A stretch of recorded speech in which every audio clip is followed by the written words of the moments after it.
Hey guys, welcome back to Based MMA. In this video, I'm going to be giving my breakdown and prediction to the main event of UFC 285. We got Alex Pereira versus Jiri Prochazka, guys. And as an MMA fan, I'm sure this is the fight that we've all been wanting for a very, very long time. When we found out that Alex Pereira was thinking of moving up to the light heavyweight division, we all thought about the potential matchups that Alex Pereira could face. I mean, Alex Pereira versus Jiri Prochazka, Alex Pereira versus Jamal Hill. I mean, those could be very, very exciting matchups. And wherever Alex Pereira fights, whatever weight class he ends up fighting, you know that he's going to make the weight class a lot more exciting. So Alex Pereira, a very exciting fighter currently in the UFC. I feel like this guy has just blown up in popularity in the past year. And then we also have Jiri Prochazka, one of the most exciting fighters to ever come into the UFC. So there's no way, I hope I don't jinx it. There's no way that the UFC 295 main event will not be exciting, man. This fight is going to be very exciting. Two very different styles. Which is very interesting, right? Because also like the co-main event, Alex Pereira versus Jiri Prochazka is a very 50-50 fight, man. I feel like it's also one of those fights where you could pick a side and make a valid argument for either guy. And let's start off with Alex Pereira, man. Alex Pereira is 36 years old, has an MMA record of 8 wins, 2 losses. He stands in at 6'2", 6 feet 2 inches tall. He's also a 2-time world kickboxing champion. So this guy has a lot of experience when it comes to the striking. One of the best strikers in the world. Like I said, he has a very short MMA career. This guy has less than 11 MMA fights. So it's pretty incredible what Alex Pereira has been able to do in his MMA career with not that much experience. You know what I'm saying? He's been able to, the UFC has kind of pushed him to the top, right? Because he had that storyline with Israel Adesanya where he beat him twice in kickboxing, and Israel Adesanya was pretty much clearing the middleweight division. So Alex Pereira was needed against Israel Adesanya in my opinion. So I felt like the UFC just gave him the right fights, right? They didn't give him any good grapplers. They gave him Sean Strickland, and then they gave him a title shot. So I feel like Alex Pereira has kind of been giving an easy path to the top, but that doesn't mean that he doesn't have the skills to be a champion. In my opinion, his striking is that good. Even though he's not the best grappler, maybe not the best BJJ, he does have good grappling defense and good BJJ defense, in my opinion, based on what I've seen. And another very important thing for Alex Pereira coming into this fight is the fact that his head coach is Glover Teixeira. And Glover Teixeira is the last guy to fight Jiri. Glover Teixeira and Jiri Prochazka had a very competitive fight, man. Glover Teixeira was most likely going to win that fight if it was going to go to a decision. But it was a very back and forth fight, right? Like we saw Glover Teixeira dominate in the grappling. And then we saw moments where Jiri Prochazka was dominating in the striking. And then we saw moments where Jiri Prochazka was reversing positions on the ground against Glover Teixeira. And then we also saw times where Glover Teixeira started to hurt Jiri Prochazka on the feet. So it was a very back and forth fight. And it told me a lot about Jiri Prochazka, which I will get to later in this video. But, you know, that was a very competitive fight. So Glover Teixeira has been in there with Jiri Prochazka for 23 minutes. So he's going to, he's going to be training Alex Pereira to watch out for things. I mean, he's the last guy to have fought Jiri Prochazka. So can you imagine the things they're going to be training, the game plan going into this fight? So that's a huge advantage for Alex Pereira right there. And like I said, Alex Pereira is an incredible striker. This guy, one thing I've noticed rewatching his fight is like he doesn't telegraph any of his strikes, man, which is absolutely incredible. Even though he has like this very mechanical like movement, he doesn't telegraph any of his strikes. He likes to, throw investment shots to the body, jabs to the body, and then coming over the top with the left hook. So he goes to the body to set up his left hooks, I've noticed. He likes to throw a lot of low kicks, which really help kind of break down his opponents and really slow them down. He kind of likes to circle around the cage. I feel like Pereira, if his back is against the cage, usually that's where I see him having a little bit more trouble. Obviously, his signature move is a left hook, right? People love to talk about that left hook. And even though I am a believer in that left hook, I do believe it has a lot of power. I'm not quite sure how much his left hook power translates to 205, man, because he fought Jan this past July, And it was a fight, right, where both guys kind of put a lackluster performance, in my opinion, right? I felt like Jan didn't fight the way he should. Like, even though we all knew that Jan was most likely going to grapple against Alex Pereira, I feel like that kind of worked to the disadvantage of Jan, because if Jan would have kind of stayed in the striking a little bit in that first round, maybe Jan wouldn't have gassed as much as he did later on in the rounds. But because Jan, even though he can grapple, he's not a grappler, you know, he loves to strike. So for him to do that at the beginning of the fight against Alex Pereira, where he just grappled for 5 minutes, was not able to get a submission, I feel like that actually ended up gassing out Jan. And in the second round, we saw where Pereira started to have a lot more success on the feet, throwing jabs to the body, really nice kicks as well to the body, and low kicks as well. But, you know, I saw Jan get outstruck pretty badly, but Pereira wasn't necessarily able to hurt him, man. Like, Jan wasn't necessarily about to get finished whatsoever. I mean, maybe at the end of the second round, you could say that Jan was starting to really crumble. But, you know, what I'm trying to say here is that I'm not sure how much power Pereira actually has at 205. I know he was a world kickboxing champion at 205, but that was with boxing gloves. And I'm sure he hits hard, but we also got to remember these guys at 205, they're used to getting hit with guys from 205. So you know what I'm saying? Like, when Alex Pereira was cutting to the middleweight division, he was the biggest guy there. You know, he was the biggest guy there, and he's already an amazing kickboxer. So he, in my opinion, he was of course going to knock those guys out. But at 205, the power advantage for Alex Pereira might not be as wide, in my opinion. Now let's move on to Jiri Prochazka. Jiri Prochazka is 31 years old, has an MMA record of 29 wins, 3 losses and 2 draws. He stands in at 6 feet 3 inches tall. And something I forgot to mention is that both these guys have the same reach. I believe they have an 80-inch reach, both of them.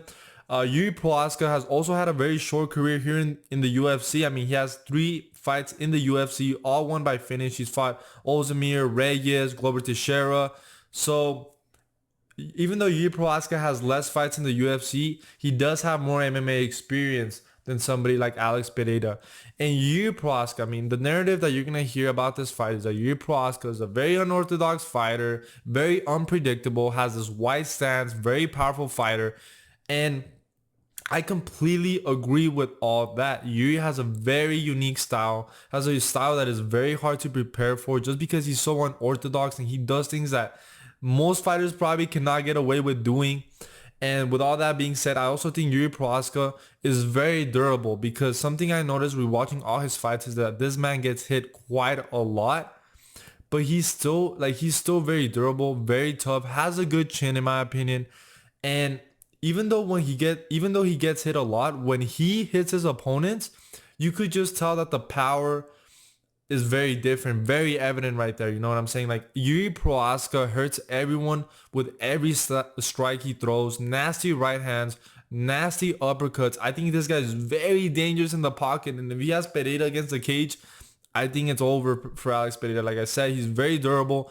And another very important thing about Jiri Prochazka is this guy knows how to win fights, man. He knows how to win fights. I mean, Glover Teixeira, when he fought Glover Teixeira, he was in positions that were probably the worst positions he could be in. He was in the worst spots that he could be against somebody as good as Glover Teixeira.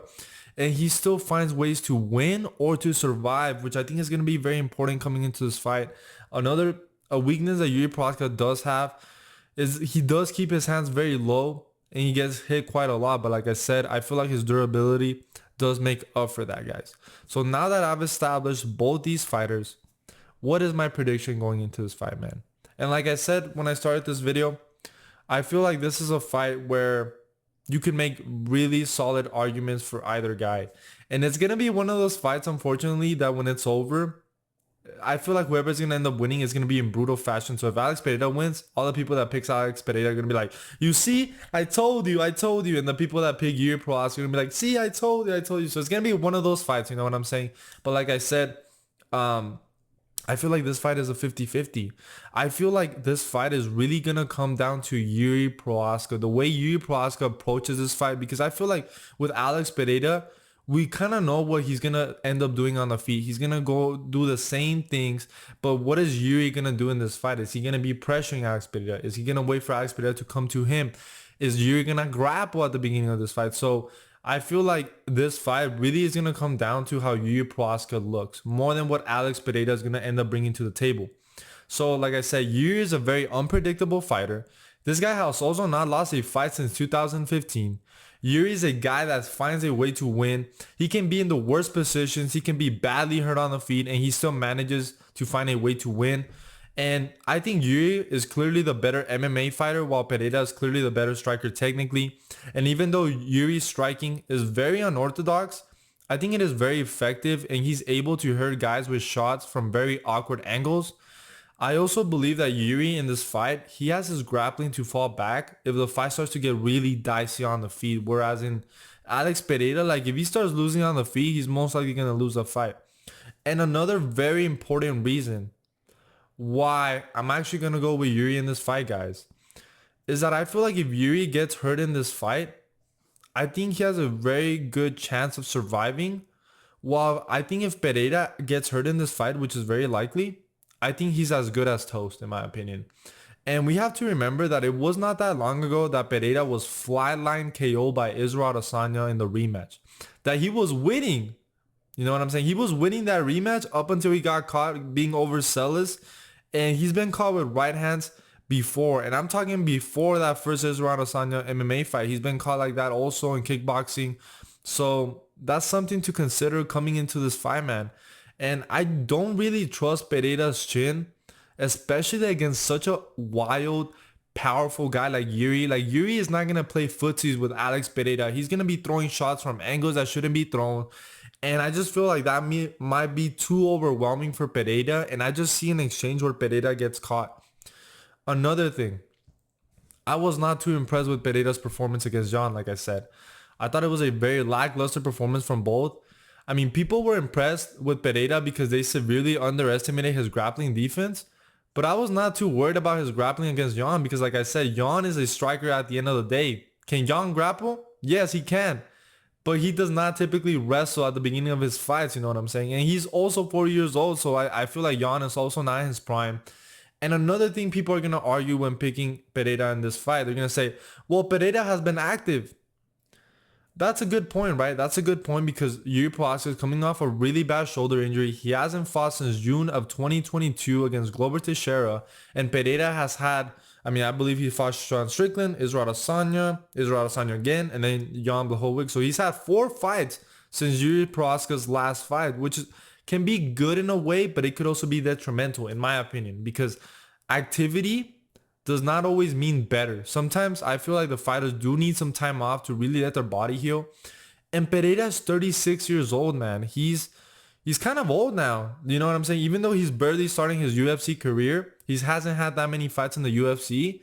This is a guy that has been through a lot of wars, had a lot of kickboxing fights. And like I said, it's been less than a year ago since he suffered a brutal KO against Israel Adesanya, guys. We cannot just forget that. And I see a lot of people's prediction out there. Like, they completely forget to mention that Pereira was just KO'd at middleweight brutally. Like, one of the most brutal KOs a fighter can suffer. And like I said, when it comes to this fight, guys, I am going with Jiri Prochazka by KO. I just think he's the more durable fighter. I think this is a guy that finds a way to win. And I am a little bit worried, right? Because we don't know how Jiri Prochazka is going to come back after that shoulder injury. But like I said, I just envision this fight. I don't think there's going to be an early KO. I probably should have mentioned that. I don't really see an early KO in this fight. But I envision maybe Pereira winning the rounds at first. And, being more tactical, landing really low leg kicks, maybe landing a couple shots to the body. But I just see an exchange where Jiri is going to be so explosive. He's going to be able to catch Pereira. And Pereira is going to go out cold, man. He's going to go out cold. And the very interesting thing about this fight, right? Like I'm saying, this fight really comes down to how Jiri approaches it. And Jiri's style could be detrimental. Or it could also make it perfect against someone like Pereira, right? Because you don't want to technically box someone like Pereira on the feet. So Yuri's style could work to his detriment, because if Yuri's very unorthodox style, that also puts him at risk of running into, you know, a left hook from Alex Pereira, into a head kick, anything like that. Those are very real possibilities.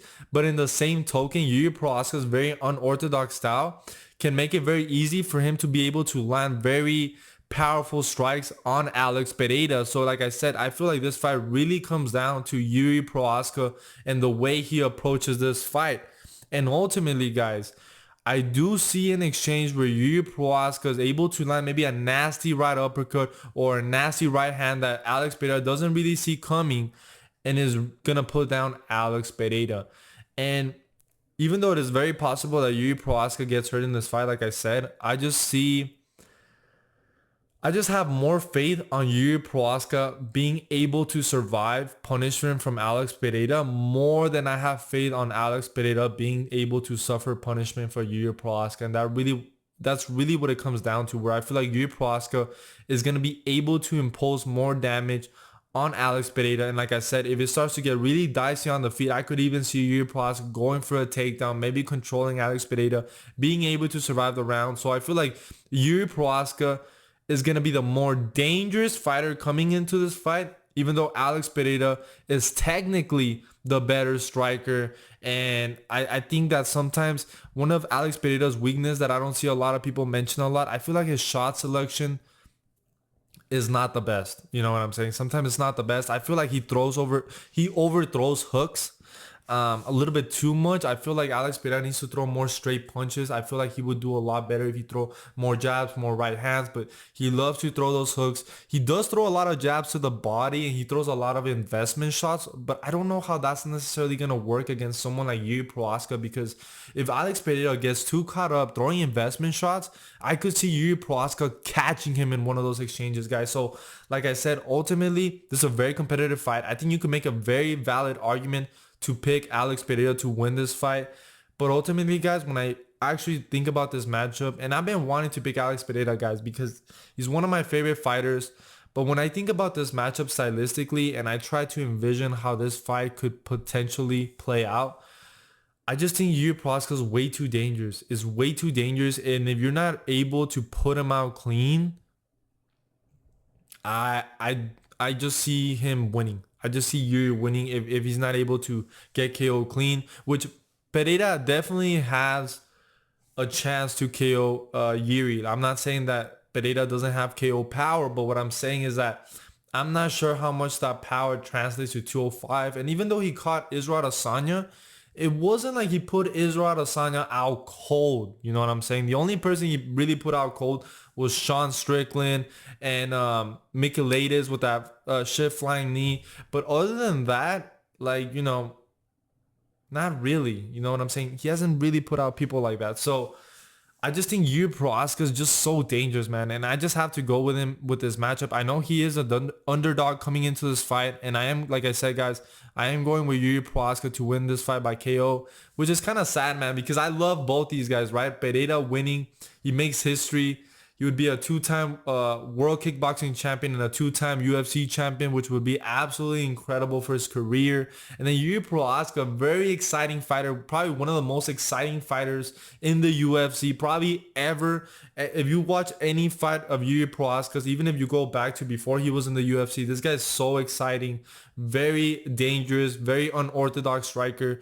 And I feel like whoever ends up winning, it's kind of a win-win, because there's going to be a lot more exciting matchups, you know what I'm saying? The one thing I will say is that Alex Pereira is 36 years old, so I do think he's kind of at the end of his career. I believe he has like 2 or 3 fights left, in my opinion. Whereas I feel like in Jiri Prochazka, he's still 31 years old, and I could still see him having like this long career in the UFC. So that's something to consider. But regardless, guys, that is my prediction and breakdown for this fight. Let me know down in the comments below who you think is going to win the main event of UFC 295, an incredible main event, an incredible co-main event. Make sure to like and subscribe, guys, and I'll see you guys in the next one.